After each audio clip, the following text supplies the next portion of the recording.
Il était un peu passé minuit à l'hôpital général, et l'infirmière Bissy somnolait presque à la réception, luttant pour garder les yeux ouverts, quand elle entendit les portes automatiques s'ouvrir. Elle leva les yeux et fut surprise de voir une jeune femme entrer en titubant dans le hall, se tenant le ventre et affichant une expression de peur. Les yeux de Bissy s'agrandirent. Elle se leva d'un bond et se précipita vers elle. « Je vous en prie », souffla la jeune femme en s'appuyant lourdement contre le mur. « Aidez-moi ». L'infirmière Bissy s'approcha rapidement et la guida jusqu'à une chaise.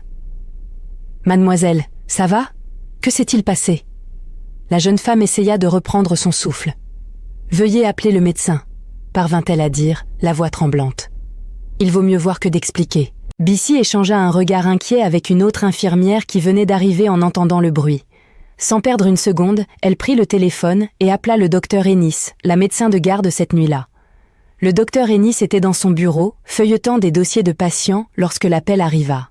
Elle avait toujours été calme sous la pression, connue pour ses mains stables et son esprit clair, même dans les urgences. Mais il y avait quelque chose dans la voix de l'infirmière Bissy qui laissait entrevoir l'urgence, et cela fit battre son cœur plus vite. « Une patiente vient d'arriver, elle a l'air très angoissée. Elle insiste pour que vous veniez immédiatement, » dit Bissy. Le docteur Ennis se leva, attrapa son stéthoscope et le passa autour de son cou. « J'arrive tout de suite. » Quelques instants plus tard, le docteur Ennis entra dans le hall et vit la jeune femme qui était maintenant assise, les mains sur la tête, semblant épuisée et effrayée. Elle s'approcha d'elle. « Bonjour, je suis le docteur Ennis. Pouvez-vous me dire ce qui s'est passé ?» La jeune femme leva les yeux impuissante. « Je ne peux pas l'expliquer.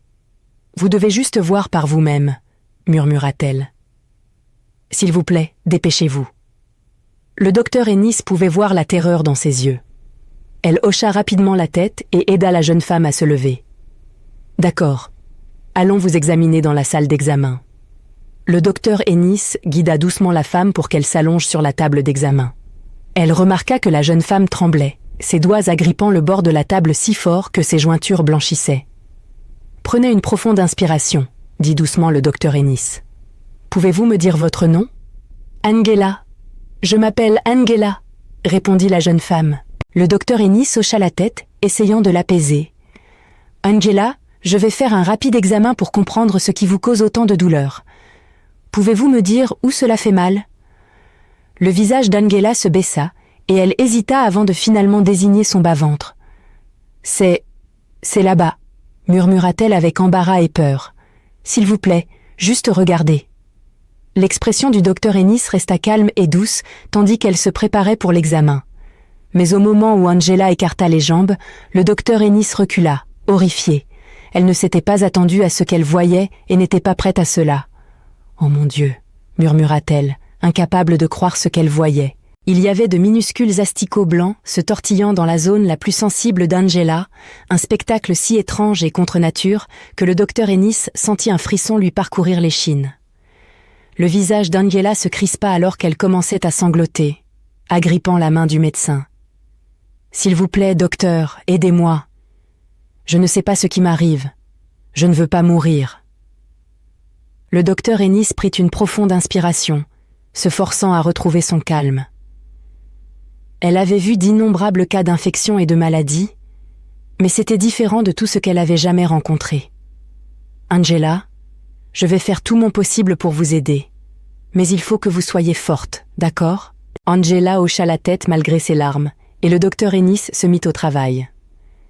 Elle administra une injection pour soulager la douleur d'Angela, puis commença à nettoyer la zone affectée. Pendant qu'elle travaillait, des questions envahissaient son esprit, des questions qui n'avaient pas de réponse immédiate. Une fois que le docteur Ennis eut stabilisé Angela, elle s'assit en face d'elle, essayant de comprendre ce qu'elle venait de voir. « Angela, c'est une condition très inhabituelle, » commença-t-elle avec précaution. « Je vous ai donné quelque chose pour gérer la douleur et j'ai nettoyé la zone, mais j'ai besoin d'en savoir plus sur vos antécédents médicaux.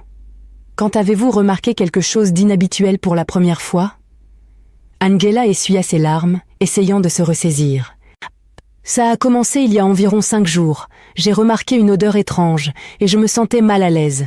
J'ai essayé de me nettoyer, mais ça n'a pas aidé. Les asticots continuèrent de se multiplier, même après avoir nettoyé. C'était de pire en pire. » Le docteur Ennis écouta, hochant la tête alors que son esprit envisageait différentes possibilités. « Avez-vous changé quelque chose récemment? Un nouveau médicament? Des aliments différents ou des produits de toilette ?» Angela répondit « Non, pas vraiment. » Le docteur continua. « Vous avez mentionné être étudiante. Vous habitez en résidence? Peut-être que cela provient des toilettes partagées. » Angela secoua la tête, expliquant qu'elle vivait seule dans une petite chambre et qu'elle était très pointilleuse sur son hygiène. Le docteur Ennis lui demanda alors, d'une voix basse, « Êtes-vous sexuellement active ?» Angela hésita un moment avant d'acquiescer. Le docteur Ennis poursuivit, « J'ai besoin de savoir quand vous avez vu un homme pour la dernière fois, cela pourrait nous aider. » Angela, un peu gênée, répondit finalement, « Eh bien, j'étais avec quelqu'un, mon petit ami Williams. On était ensemble il y a environ une semaine. » Le docteur Ennis nota cette information, sentant que l'état d'Angela pouvait être lié à sa rencontre avec Williams, car quelque chose semblait étrange, quelque chose qui ne correspondait à aucune catégorie médicale connue. « Il y a une semaine, et vous avez remarqué cela 5 jours après avoir été avec lui, » dit-elle doucement. « Angela, je veux vous aider, mais j'ai besoin d'autant d'informations que vous pouvez me donner. Y a-t-il eu d'autres changements récents dans votre vie? Peut-être dans votre relation, quelque chose qui pourrait avoir un lien avec ce qui vous arrive ?» Le visage d'Angela devint inquiet, et elle prit une profonde inspiration. « Ça doit être Williams. Il a changé. Il a toujours été gentil, toujours présent, mais dernièrement, il a commencé à fréquenter des gens différents, des amis riches, des hommes qui semblent tout posséder. Il a commencé à agir bizarrement, et je ne le reconnais même plus. » Le docteur Ennis fronça les sourcils, réfléchissant aux paroles d'Angela. « Avez-vous remarqué quelque chose d'inhabituel chez Williams ? Quelque chose qui pourrait suggérer quelque chose de particulier ?» Angela détourna tristement le regard. « Rien d'inhabituel, à part le fait qu'il parle toujours de vouloir plus dans la vie et de vouloir échapper à la pauvreté. Mais je ne l'ai jamais vu faire quoi que ce soit de particulier. Il voulait juste appartenir à un monde différent, rien de plus. » L'instinct du docteur Ennis lui disait qu'il y avait plus à découvrir. Elle connaissait bien certaines croyances surnaturelles et des histoires de personnes faisant des sacrifices sombres pour obtenir richesse et pouvoir. L'idée lui semblait invraisemblable, mais après ce qu'elle avait vu, elle ne pouvait pas l'écarter entièrement. Après avoir stabilisé Angela, le lendemain matin, le docteur Ennis décida de consulter un spécialiste pour un deuxième avis. Elle alla voir le docteur Nami, le gynécologue senior de l'hôpital, reconnu pour son expertise dans les cas rares et complexes. En s'asseyant dans le bureau du docteur Nami, elle raconta l'événement, décrivant en détail l'état d'Angela. « Je n'ai jamais vu quelque chose comme ça, » conclut-elle. « C'est presque comme si quelque chose de mystique se passait. » Le docteur Nami fronça les sourcils en l'écoutant. Il avait vu des cas inhabituels au fil des années, mais cela était nouveau pour lui. « Cela semble inquiétant, » admit-il. « Et pour être honnête, cela me rappelle quelque chose dont j'ai entendu parler de manière informelle. Des histoires de personnes souffrant d'affections étranges en raison de manipulations spirituelles. » Le docteur Ennis sentit un frisson lui parcourir la colonne vertébrale. « Vous pensez que cela pourrait être surnaturel ?» Le docteur Nami hocha lentement la tête. « C'est une possibilité. Il existe des cas où des personnes sont ciblées par des forces obscures, souvent par le biais de ceux qui leur sont proches. Angela a mentionné son petit ami. Cela vaudrait peut-être la peine de découvrir s'il est impliqué dans quelque chose d'inhabituel. » Le docteur Ennis était perplexe. Elle avait toujours abordé son travail avec un esprit scientifique, mais face à une situation qui échappait aux explications, elle était prête à envisager toute possibilité. Le docteur Ennis retourna dans la chambre d'Angela et s'assit à côté d'elle, rempli de sympathie et de douceur. « Angela, j'ai besoin que vous soyez totalement honnête avec moi. Je vais faire tout ce qui est en mon pouvoir pour vous aider, mais je dois comprendre tout ce qui concerne votre relation avec Williams. C'est important. » Angela baissa les yeux et une larme fraîche glissa le long de sa joue alors qu'elle se préparait à partager une partie de sa vie qu'elle n'aurait jamais pensé devoir révéler. « J'ai rencontré Williams l'année dernière. Nous luttions tous les deux. Il venait d'un milieu comme le mien, pauvre, mais avec des rêves de quelque chose de plus grand. Nous avions beaucoup en commun, et pendant longtemps, j'ai senti qu'il était la seule personne qui comprenait vraiment ce que je traversais. » Le docteur Ennis hocha la tête, l'encourageant à continuer. « Et les choses ont changé ?» Angela continua. « Oui, il y a environ 3 mois, William a commencé à passer du temps avec de nouveaux amis. Au début, j'étais contente pour lui. Ils étaient riches, réussis, puissants, du moins c'est ce qu'ils semblaient être. Mais il y avait quelque chose en eux qui ne me semblait pas bien. « Que voulez-vous dire ?» demanda le docteur Ennis, sa curiosité piquée. La voix d'Angela devint plus douce. « Il y a une nuit dont je me souviens bien. Il est rentré tard. Il agissait de manière étrange. Son regard était différent, froid, presque comme s'il était une autre personne. Il parlait de vouloir échapper à la pauvreté, disant qu'il en avait assez d'attendre sans fin. Il a dit qu'il ferait tout pour devenir riche. Vous a-t-il dit ce que ce « tout » pouvait être ? Demanda doucement le docteur Ennis. Angela secoua la tête. Non, il restait vague, mais je voyais dans ses yeux qu'il était sérieux. Il ne voulait pas m'écouter quand je lui demandais d'être prudent et de se rappeler que tout ce qui brille n'est pas or. Le docteur Ennis hocha la tête, suspicieuse. Angela, je sais que cela peut paraître étrange, mais je pense qu'il est possible que William se soit impliqué dans quelque chose de dangereux, quelque chose qui vous a également affecté. Je veux vous aider à trouver des réponses, et il y a une manière d'y parvenir. Angela leva les yeux, curieuse. Que voulez-vous dire ? Le docteur Ennis prit une profonde inspiration. Je pense que nous devrions essayer de contacter William. Je veux que vous l'appeliez, et pendant que nous parlons, je veux que vous fassiez semblant que tout va bien. Gardez le calme, mettez-le en confiance, et essayons de voir s'il pourrait révéler quelque chose qui nous aide à comprendre ce qui vous arrive. Le visage d'Angela devint pâle. Vous voulez que je le confronte ? Pas directement, clarifia le docteur Ennis. Parlez-lui simplement de manière détendue. Dites-lui que vous ne vous sentez pas bien et voyez comment il réagit. Je vais écouter. S'il laisse échapper quelque chose, cela pourrait être un indice vital. Mais si vous remarquez qu'il fait semblant, essayez de le provoquer. Poussez-le à se mettre en colère et à dire des choses sous le coup de la colère. L'une ou l'autre approche peut marcher. Angela prit une profonde inspiration et hocha la tête.